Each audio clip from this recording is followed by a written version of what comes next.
नमस्कार दोस्तों। आज अपन बात करेंगे कि इस लर्निंग वीडियो में कि स्मार्ट मनी कंसेप्ट होता क्या है, उसमें कौन कौन से टॉपिक्स होते हैं, आपको कौन कौन से टॉपिक्स पे ध्यान देना है। क्योंकि स्मार्ट मनी कंसेप्ट थोड़ा एडवांस है, आपको ट्रेडिंग स्ट्रेटजी में काम आए, क्योंकि एक लिक्विडिटी बेस्ड ट्रेडिंग करनी होती है। आपको जहाँ रिटेल ट्रेडर्स जैसे को स्टॉप लॉस हंट होते हैं वो पे होते हैं, जैसे टाइप ऑफ ट्रैप ट्रेडिंग उस तरह से देखता है, ये सेल साइड का देखता है। या जैसे आप जैसे कोई हाई ब्रेक हुआ तो आप उसको ब्रेकआउट ट्रेडिंग करते हो। जैसे हाई ब्रेक होता है आप उसको ब्रेकआउट ट्रेडिंग करते हो, तो फिर आपने जैसे बाय किया और मार्केट आपके स्टॉप लॉस लेके फिर ऊपर की हो जाता है, आपका व्यू बुलिश है, आप ट्रेड ले रहे हो, लेकिन आपका स्टॉप लॉस हिट होने के बाद ही मार्केट मूव करता है। तो इन चीज़ों से बचने के लिए इस तरह की जो ट्रेडिंग की जाती है उसको बोलते हैं स्मार्ट मनी कंसेप्ट, इसको शॉर्ट फॉर्म में एसएमसी। इस चैनल पे आपको एसएमसी के सारे वीडियो लगभग स्टेप बाय स्टेप हम अपलोड करेंगे। आपको सिखाएंगे कि एसएमसी होती क्या है, स्मार्ट मनी कंसेप्ट होता क्या है।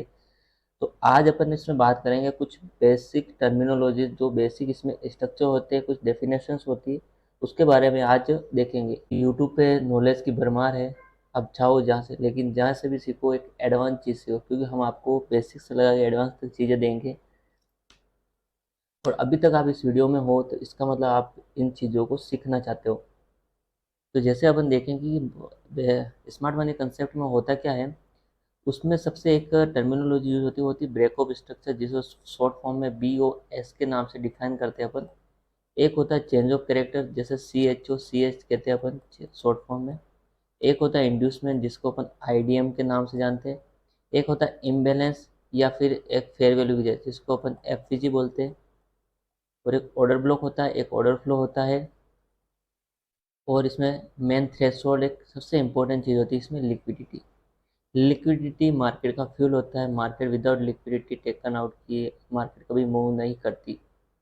तो आपको इन चीज़ों को समझना है, ट्रेडिंग साइकोलॉजी सीखनी है, क्योंकि स्ट्रेटजी मार्केट में सिर्फ 5% 10% काम करती है, लेकिन जो मेन जो काम करती है वो करती है आपका ट्रेडिंग साइकोलॉजी और रिस्क मैनेजमेंट, उस पर आपको ध्यान देना है।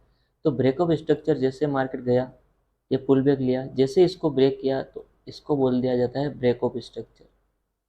जैसे कोई हाई ब्रेक होता है तो उसको ब्रेकअप स्ट्रक्चर बोला जाता है, क्योंकि मार्केट में सबसे ज़्यादा लिक्विडिटी यहाँ क्रिएट होती है। क्यों? कि जैसे मार्केट ऊपर जा रहा है, आपने बाय कर दिया, ये आपका मार्केट क्या करेगा, यहाँ से थोड़ा सा ऊपर जाएगा, आपका स्टॉप लॉस स्विंग के नीचे होगा, स्टॉप लॉस लेने के बाद मार्केट इस तरह ऊपर जाता है। ये होता है ब्रेकअप स्ट्रक्चर बोलते हैं इसको। एक होता है चेंज ऑफ ग्रेटर, जैसे मार्केट इस तरह से हायर लो फॉर्मेशन कर रहा है, जब कोई लो ब्रेक होता है तो ये चेंज ऑफ करेक्टर होता है, मतलब मार्केट यहाँ से चेंज ऑफ करेक्टर कर सकता है। अब मार्केट इस तरह से फॉर्मेशन करके नीचे की ओर आ सकता है, इसको बोलते हैं change of character, means trend change. एक होता है इंड्यूसमेंट। इंड्यूसमेंट को सिंपल भाषा में बोले, इंड्यूस होना, अपरिचित होना किसी चीज़ से। कैसे परिचित होते हैं? जैसे उदाहरण के लिए मार्केट हायर हाई जा रहा है, तो आप यहाँ कभी भी सेल करने की नहीं सोचोगे, यहाँ सेल करने की नहीं सोचोगे, यहाँ सेल करने की नहीं सोचोगे। क्यों? आप वेट करोगे मार्केट पर्टिकुलर किसी स्विंग को ब्रेक करे, या फिर कोई क्लोजिंग एग्रेसिव ट्रेडर्स होते हैं, वो अपने यहाँ पे आते ही प्राइस के आने क्लोजिंग का वेट नहीं करते और वो बाय का डिसीजन या सेल का डिसीजन जो भी वो ले लेते हैं। और मार्केट जैसे आपने यहाँ पे सेल करते हो या फिर सेल करते हो, मार्केट अगले अगले पल जाके आपका ऐसे ले लेता है, फिर मार्केट नीचे आता है। तो इंड्यूसमेंट का मेन जो पॉइंट बोलते हैं उसको सिंपल लैंग्वेज में परिचित होना किसी पॉइंट से बाय या सेल करने के लिए।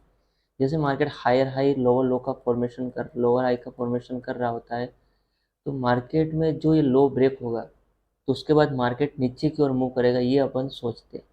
लेकिन मार्केट क्या करता है, इस तरह का फॉर्मेशन करके ऊपर की ओर चला जाता है। तो यहाँ पे आप इंड्यूस हुए किसके लिए, सेल या बाय। जो अगर आपको सपोर्ट दिख रहा है तो आप इसको कोई रिवर्सल पैटर्न फाइंड आउट करके आप इसको बाय करोगे, या फिर कोई पैटर्न करोगे मिल गया तो आप सेल करोगे, दो ही कंडीशन होती। तो आप इस पॉइंट पे इंड्यूस होते हो बाय और सेल करने। इंड्यूसमेंट मार्केट में लेना बहुत ज़रूरी होता है।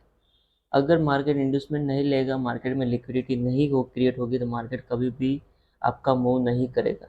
तो मार्केट को मूव करने के लिए लिक्विड लेने की ज़रूरत होती है। तो पहला जो लो होता है उसको अपन इस एसएमसी की लैंग्वेज में इंड्यूसमेंट के नाम से जानते हैं। जैसे हायर हाई लोअर लो का फॉर्मेशन, हायर हाई का फॉर्मेशन हो रहा है, जैसे मार्केट इस लो को इस तरह आके ब्रेक कर दिया तो मार्केट यहाँ से फिर इस तरह, तो आप यहाँ पे इंड्यूस हो गए बाय करने के लिए, वापस इसको तोड़ के हाई को दिए, ब्रेक ऑफ स्ट्रक्चर हो गया।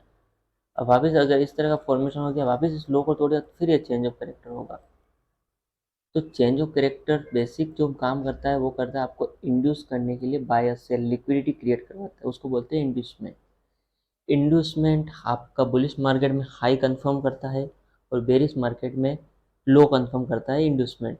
इसको अपन जब एडवांस में देखेंगे, इंड्यूसमेंट का अलग से वीडियो आएगा, उसमें हम आपको डिटेल्स में और एग्जांपल के साथ इंड्यूसमेंट का देखेंगे।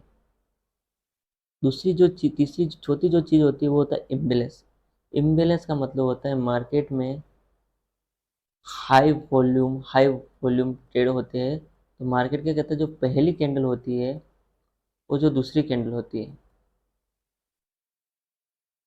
मार्केट किसी सपोर्ट से या किसी डिमांड से अगर मार्केट मूव करता है, जैसे यहाँ पे कोई डिमांड है, PY है, प्राइस ऑफ इंटरेस्ट है, तो मार्केट इस डिमांड से बाय करेगा स्ट्रांगली और गैप्स के साथ मार्केट ऊपर जाएगा। तो पहली कैंडल का हाई और तीसरी कैंडल का लो, इसके बीच में जो गैप होता है उसको बोलते हैं इम्बेलेंस या फेयर वैल्यू गैप। क्यों? क्योंकि यहाँ पे जो पेंडिंग ऑर्डर्स होते हैं स्मार्ट ट्रेडर्स के, वो यहाँ पे फिल होते हैं, मार्केट फिर यहाँ से मूव करता है। इस तरह से फेयर वैल्यू गैप को पहचानते हैं। फेयर वैल्यू गैप को सिंपल बैंक लैंग्वेज में बोले, पहली कैंडल का high, bullish fair value gap की बात करें तो पहली कैंडल का हाई और तीसरी कैंडल का लो मैच नहीं होना चाहिए। अगर मैच हो रहा है तो फेयर वैल्यू गैप नहीं। और बेरिश मार्केट में पहली कैंडल का लो और तीसरी कैंडल का हाई, इन दोनों के बीच में जो गैप होता है उसको बोलते हैं फेयर वैल्यू गैप। ये फेयर वैल्यू गैप, इस तरह से मार्केट में फेयर वैल्यू गैप डिफाइन किया जाता है। चौथी जो चीज़ होती है वो ऑर्डर ब्लॉक होता है। ऑर्डर ब्लॉक आपको ये बताता है कि आपको यहाँ पर बाय करना किसी पर्टिकुलर पॉइंट पे, बाय या सेल का डिसीजन लेना, वो होता है ऑर्डर फ्लो। ऑर्डर फ्लो का मतलब होता है किस जोन में मार्केट में ऑर्डर्स आए, जैसे ये मार्केट में ये पुल बैक लिया, ये यहाँ पे ऑर्डर फ्लोस हो गए। अब मार्केट आएगा, इसको टैप करेगा, इस तरह चला जाएगा, मार्केट आएगा, इसका टैप करेगा, सारे ऑर्डर फ्लो जब फिल हो जाएंगे तब मार्केट इंड्यूसमेंट लेता है, फिर मार्केट इस तरह जो भी अपना मूव करना है वो कंप्लीट करता है। इस तरह से मार्केट में ऑर्डर फ्लो होता है। एक होता है मेन थ्रेशोल्ड, क्योंकि एसएमसी में मेन थ्रेशोल्ड ऑर्डर ब्लॉक को, जब एडवांस ऑर्डर ब्लॉक देखते हैं अपन, तब वहाँ पे मेन थ्रेशोल्ड का यूज़ किया जाता है जिसमें 50% रहते हैं। मेन थ्रेशोल्ड होता कुछ ही नहीं है, फिबोनाची रिट्रेसमेंट टूल होता है। ट्रेडिंग में आप जाके देखोगे तो आपको मिल जाएगा, जैसे आप यहाँ पे जाके देखोगे, जैसे क्लिक करोगे इस जगह जाओगे कि यहाँ पे ये हाई और ये लो, इन दोनों का आप मिलाओगे तो आपको दो पॉइंट मिलेंगे, एक हाई पॉइंट, एक लो पॉइंट जो आपने मार्क किया। तो ये जो पॉइंट होता है बीच का 50% जो पॉइंट होता है उसको बोलते हैं मेन थ्रेशोल्ड। बस फिबोनाची रिट्रेसमेंट टूल हाई और लो से मार्क करना है, और ये जैसे 50% होता है, ये हाई और लो के बीच में जो 50% होता है उसको बोलते हैं मेन थ्रेशोल्ड। इसमें दो कंसेप्ट और आता है, प्रीमियम और डिस्काउंट प्राइस। प्रीमियम में सेल करना होता है, डिस्काउंट में बाय करना होता है। जब अपन चीज़ें एडवांस में थोड़ा देखेंगे तब हम डिस्कस करेंगे इसके बाद। आपको एसएमसी पूरी हम लर्न करवाने की कोशिश करेंगे हिंदी लैंग्वेज में इस चैनल पे, इसलिए हमारे साथ जुड़िए, आपको अच्छी कुछ चीज़ें नॉलेज मिलेगी। तो लास्ट और सबसे इम्पोर्टेंट चीज़ होती है वो लिक्विडिटी। जैसे कई बार आप देखते हो कि मार्केट जैसे ये डबल बॉटम पैटर्न क्रिएट करता है, ये एक रिवर्सल काइंड। मार्केट क्या करता है, जैसे इसके ऊपर जाता है थोड़ा सा, फिर नीचे आता है, स्टॉप लॉस लेता है, ऊपर चला जाता है। जैसे आपने ये inverse head and shoulder pattern, आप इस तरह बाय करते हो, मार्केट यहीं से रिवर्स हो जाता है। Double top, double bottom, double top, इस तरह आपने क्या, मार्केट यहीं से जाता है, रिवर्स हो जाता है। इस तरह के जो पैटर्न्स होते हैं इसमें सबसे ज़्यादा लिक्विडिटी क्रिएट होती है। एक होती है ट्रेंड लाइन, जैसे मार्केट में आपने सपोर्ट लिया, पहली बार आया सपोर्ट लिया, दूसरी बार आप क्या करोगे, तीसरी बार आएगा मार्केट सेल ले लेगा, तो मैं से जैसे आप यहाँ पे पुट की पोजीशन लेते हो मार्केट ऊपर चला जाता है। तो इस तरह जो टर्मिनोलॉजी होती है लिक्विडिटी, लिक्विडिटी बहुत एडवांस और बहुत इंपॉर्टेंट चीज़ होती है। कोई भी स्ट्रेटजी हो, अगर आपको लिक्विडिटी के बारे में पता है तो आप उन चीज़ों को अच्छा कर पाओगे। अगले जो वीडियो आएगा हमारा, उसमें अपन देखेंगे कि एसएमसी में क्या क्या स्टेप्स फॉलो करने होते हैं, एसएमसी को किस तरह आपको ट्रेड करना होता है, क्या क्या चीज़ें उसमें और आपको एडिशनल करनी होती है, वो उन चीज़ों को अपन देखेंगे। अभी के लिए जो चीज़ें होती है वो उसमें backup structure, change of character, inducement, imbalance या FPG, order block, order flow, main threshold और लिक्विड, इन चीज़ों को जब अपन एक एक करके वीडियो इसको अपलोड करेंगे तो उसमें आप इसमें बेहतर तरह के सिर्फ अभी खाली ये एसएमसी का इंट्रोडक्शन पार्ट है। तो थैंक यू, आप अभी तक हमारे से जुड़े हुए, इसके लिए आपका बहुत बहुत धन्यवाद। हम अगले वीडियो में इसकी बातें करेंगे ब्रेकअप स्ट्रक्चर के बारे में और स्मार्ट मनी कंसेप्ट में क्या क्या स्टेप्स होती है उसके बारे में।